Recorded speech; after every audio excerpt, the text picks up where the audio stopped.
उद्धव ठाकरेंच्या हस्ते मनसेच्या दीपोत्सवाचं उद्घाटन। राज ठाकरे आणि उद्धव ठाकरेंची सहकुटुंब दिवाळी। शिवसेना मनसेचं दिवाळीच्या शुभमुहूर्तावर मनोमिलन।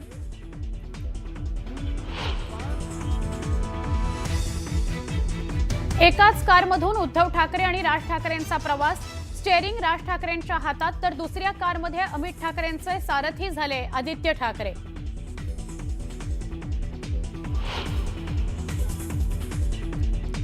मराठा समाज आणि आमच्या दरिंदे पाटलांमुळे अंतर।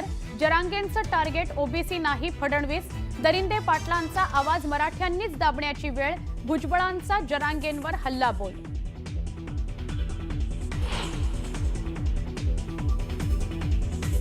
जीआर रद्द करण्याची खोड भुजबळांनी काढू नये। आमच्या मुळावर उठला तर ताकद दाखवून देऊ। बीडमध्ये दहशत माजवण्याकरता सभा घेतली। भुजबळांचा भुरट नेता असा उल्लेख करत जरांगेंचा पलटवार।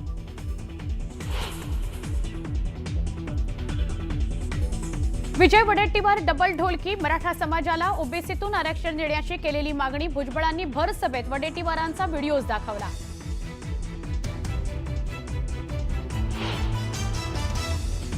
विखे आला आणि सगळ्या महाराष्ट्रामध्ये विखार पसरवून गेला तर गेला, पण जीआर काढला। छगन भुजबळांचा सहकारी विखे पाटलांवर हल्लाबोल।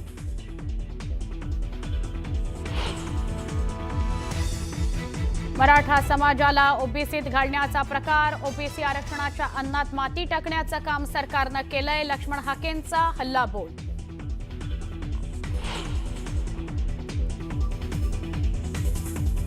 मुख्यमंत्री देवेंद्र फडणवीस बिहारहून थेट शिर्डीत। शिवाजी कर्डिलेंच्या कुटुंबियांची सांत्वनपर भेट घेतल्यावर पुन्हा बुरहानपूरसाठी रवाना।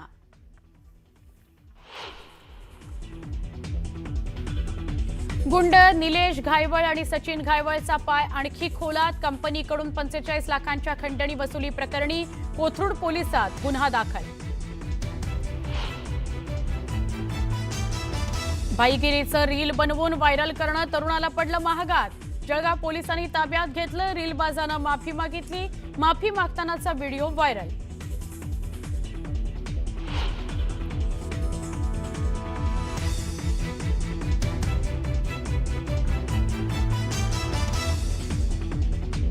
काँग्रेसच्या काळात अर्बन नक्सल इकोसिस्टमचा प्रभाव होता, मात्र आता परिस्थिती बदलली आहे। लवकरच देशातून माओवादाचं उच्चाटन होणार। पंतप्रधान नरेंद्र मोदींची ग्वाही।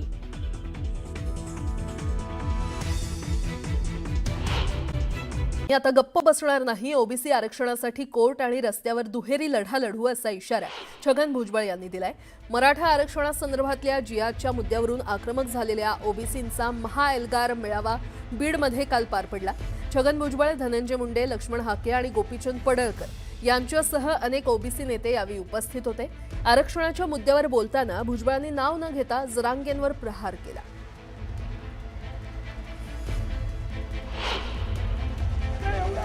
अधिकारी कधीपासून जन्माला आले या देशात? आम्हाला 10 महिने लागतात, याला 10 तासात? हे जर थांबवलं नाही ना तर लक्षात ठेवा, आपणच सांगितलं ओबीसी आमचा डीएनए आहे। हा डीएनए कधी सरकल काही सांगता येणार नाही।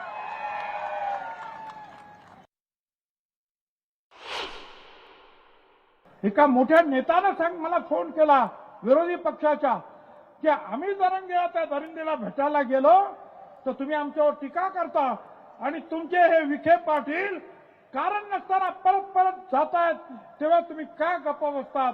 मला त्यांना सांगायचं, आम्ही त्यांना सुद्धा सोडणार नाही, गप्प बसणार नाही। आणि या बीजेपीच्या नेत्यांना सुद्धा सांगतोय, तुमच्या लोकांना आवरा।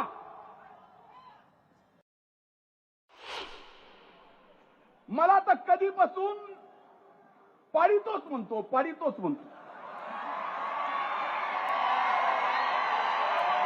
भुजबळ साहेबाला म्हणतो पाडितोच।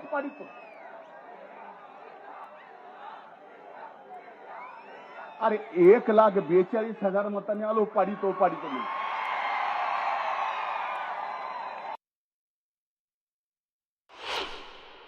तुम्ही असे माथे कुणाचे भडकू नका। या छत्रपती शिवाजी महाराजांच्या महाराष्ट्रात तुम्ही असे कुणाचे माते भडकू नका. खरं काय खोटं काय कायदा काय सांगतो आणि मराठा समाजाच्या आमच्या गरीब बंधू भगिनींना खऱ्या अर्थानं फायदा कशाचा होतोय हेच आम्ही बोलतोय, हेच सर्वजण बोलतायत, पण ओबीसीत येऊन नाही. दरम्यान भाजप नेत्यांना आवरा असा इशारा भुजबळांनी दिलाय. त्यावर भाजप हा सर्वांना बरोबर घेऊन जाणारा पक्ष असल्याचं सांगत प्रवीण दरेकरांनी भुजबळांना उत्तर दिलंय.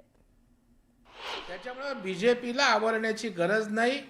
बीजेपी अत्यंत शिस्तीचा सुसंस्कृत अशा प्रकारचा पक्ष आहे आणि सर्वांना बरोबर घेत 18 पगड जातीच्या लोकांना बरोबर घेत माननीय देवेंद्रजी फडणवीस साहेब छत्रपती शिवाजी महाराजांचा आदर्श घेऊनच राज्य कारभार करतायत आणि त्याच्यामुळं बीजेपीला आवरण्याची आवश्यकता नाही.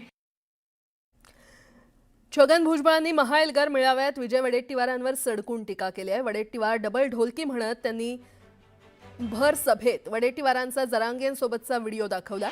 नगरला आले नाहीत, पंढरपूरला आले नाहीत, बीडला आले नाहीत, कुठला दबाव तुमच्यावर आहे असा थेट सवाल त्यांनी केला. वडेट्टीवारांनी एकच भूमिका घेतली पाहिजे असं म्हणत भुजबळांनी वडेट्टीवारांचा समाचार घेतलाय. आज आमची भूमिका आहे की महाराष्ट्रातील ओबीसी समाजांना आपल्या मराठा समाजांना ओबीसीतून आरक्षण द्या, ही माझी भूमिका आहे. परत ऐकायचंय, मराठा समाजाला ओबीसीतून आरक्षण द्या म्हणताय. आता याचं काय सांगायचं आहे? हे सगळं जे आहे फिरतंय, सगळं व्हायरल होतं. वडेट्टीवार एकच मुद्दा घेऊन तुम्ही उभे राहा, आम्ही तुमच्या बरोबर आहे. पण जरांगेच्या तिथे जाऊन एक बोलणार मराठा समाजाला आरक्षण दिलंच पाहिजे म्हणून. अंबडच्या मिटिंगमध्ये येऊन तुम्ही सांगा आम्ही तुमच्या बरोबर आहोत, नंतर आमच्याकडे आमचा परत पाठ फिरवणार. हे कसं काय शक्य आहे? आणि म्हणून मी त्यांना सांगितलं त्या संपादकांना, बघा हे व्हिडिओ, तासाला जर तुम्ही बदलायला लागलात तर ओबीसी समाजाचा घात होईल. बीडमधल्या सभेत बोलताना भुजबळांनी विखे पाटलांवरही निशाणा साधलेला आहे. दुहेरी लढाई लढणार आहोत. एक तर न्यायदेवतेकडे आणि दुसरा जो आहे रस्ता तर आमच्याच बापाचा आहे, लक्षात ठेवा. काय तुम्ही सांगता? मला सांगता तुम्ही येऊ नका. आणि मगाशी सांगितलं, मला वाटतं हाक्याने सांगितलं, तो विखे कसा काय आला? विखे आला आणि सगळ्या महाराष्ट्रामध्ये विखार पसरवून गेला. बीडमध्ये झालेली सभा ही ओबीसींची सभा नाही, त्या जिल्ह्यावर दबाव निर्माण करण्यासाठी घेतलेली सभा असल्याचं मराठा आंदोलक मनोज जरांगे म्हटलेले आहेत. मराठा समाज हा 50 ते 55% आहे. राजकीय अस्तित्वासाठी त्यांनी आज सभा घेतली. मराठ्यांच्या पोरांचं वाटोळं करण्यासाठी घेतलेली ही सभा आहे. मराठ्यांच्या कुणबी नोंदी आणि जिया रद्द करण्यासाठी हे काम करत आहेत. मराठ्यांना आपली ताकद दाखवावी लागेल, आम्ही कुणालाही भीत नसल्याचं जरांगे म्हटलेत. तोडीस तोड उत्तर द्यावं लागेल असं जरांगे म्हणालेले आहेत. भुजबळांना वातावरण खराब करायचंय, भुजबळांना मुख्यमंत्री फडणवीस अजितदादांना बदनाम करायचंय असंही जरांगे म्हटलेत.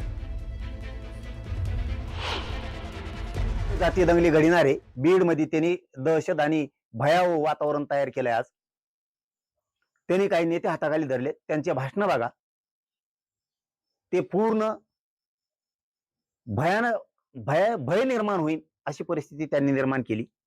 गृह मंत्रालयानं तो जामीनवर आलेला आहे, त्याची जामीन रद्द करावी. नसता राज्यात अराजकता माजविल तो रक्तपात घडून आणील. गृह मंत्रालयाने हे लक्षात ठेवा, त्याची जामीन रद्द करा.